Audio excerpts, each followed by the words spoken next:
everybody, Charles for HumbleMechanic.com, here today with episode 47 of the Humble Mechanic Podcast.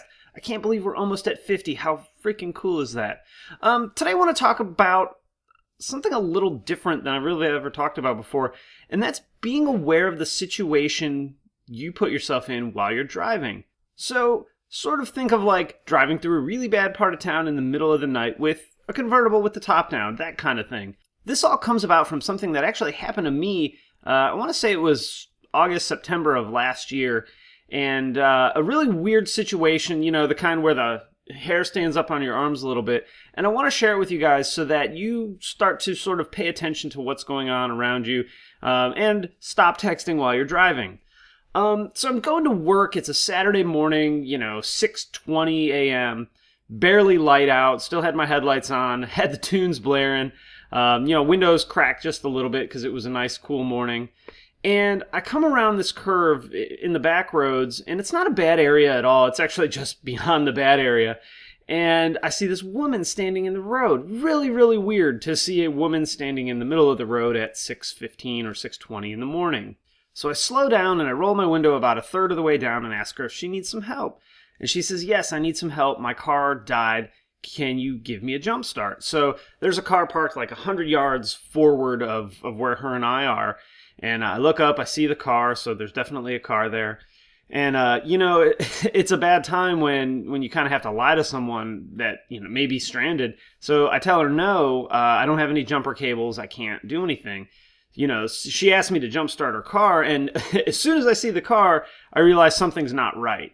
First of all, a car could definitely die because of a bad battery on the side of the road. But jump starting, it's not going to do anything for that. So there's nothing I can do for her in that regard. If this were a parking lot situation, it would be totally different because I could absolutely jump start her car. And yes, I do carry jumper cables in my car at all times. I actually got burned by that a couple of times by not having jumper cables, but that's for another show. I could probably do 3 shows about all the dumb things that I've done, so we'll leave that for another time. So immediately after she asks me that, the hairs on my arms are standing up, hair on the back of my neck, whatever, standing up, and I tell her, no, I can't jumpstart your car for you, there's nothing I can do, and I ask her if she would like me to call someone.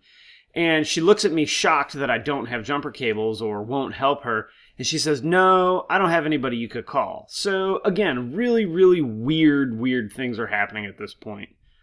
So I'm like, okay, and I start to drive away, and she's like, oh, wait, maybe you could call someone. I'm like, okay, what's the number? She's like, oh, well, ask them in the car.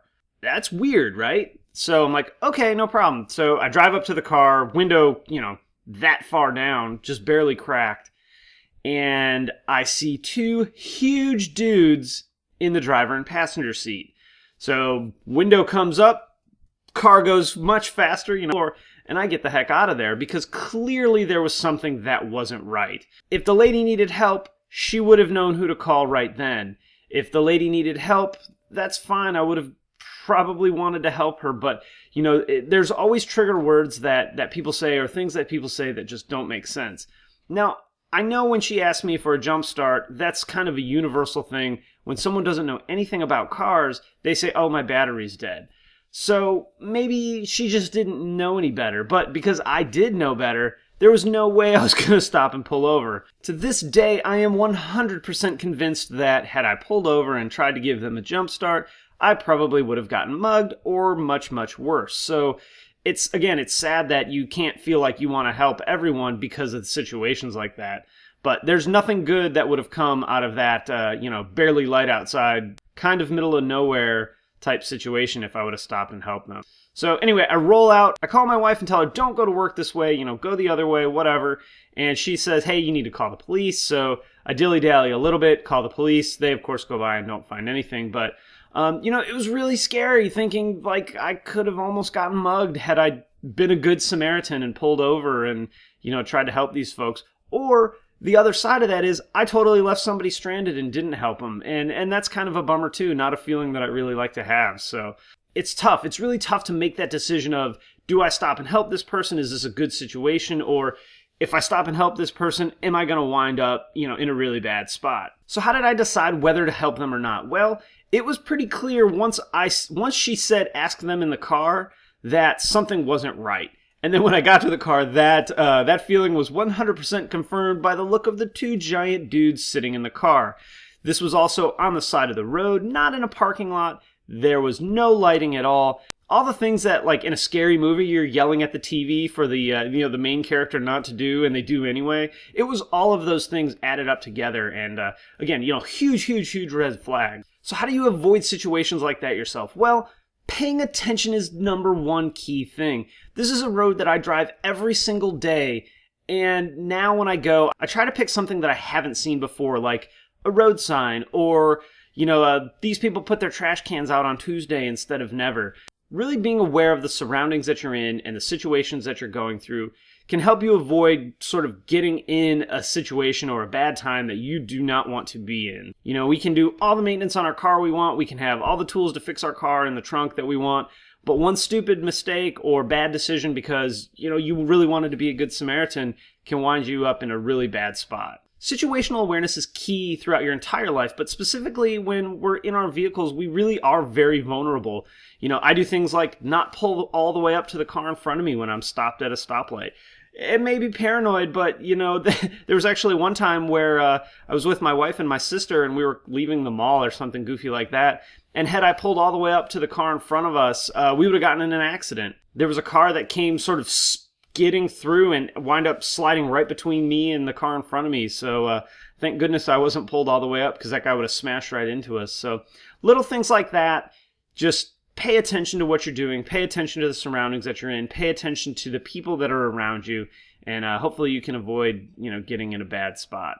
So the question of the day for you guys: have you ever been in a situation like that, and what were the red flags that you experienced? If you would, share your story in the comments section below so that we can all learn from it and maybe pick up a tip or two to make us all better, more aware drivers.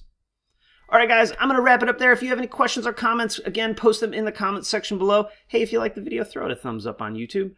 Don't forget you can subscribe on YouTube or on the blog at humblemechanic.com. You can also follow me on Facebook, Twitter, Instagram, the blog humblemechanic.com, and obviously on YouTube. Oh, and iTunes coming soon. I'm working really hard to get that worked out so that there'll be an audio-only version of the Monday, Wednesday, Friday shows. I know you guys have been asking for it. Again, I'm not like a super tech-savvy guy when it comes to that kind of stuff, so I'm working real hard on it to get the audio tuned up and everything. So, one more thing. Let me know what you think of the audio on today's show, today and yesterday's show, actually. Got a new audio recording device, which is right here off camera. Well, hopefully it's off camera. And let me know what you think. I'm still working hard to get a little bit better audio quality for you guys. All right, guys, thanks for watching, and I'll see you next time. Oh, and stay safe.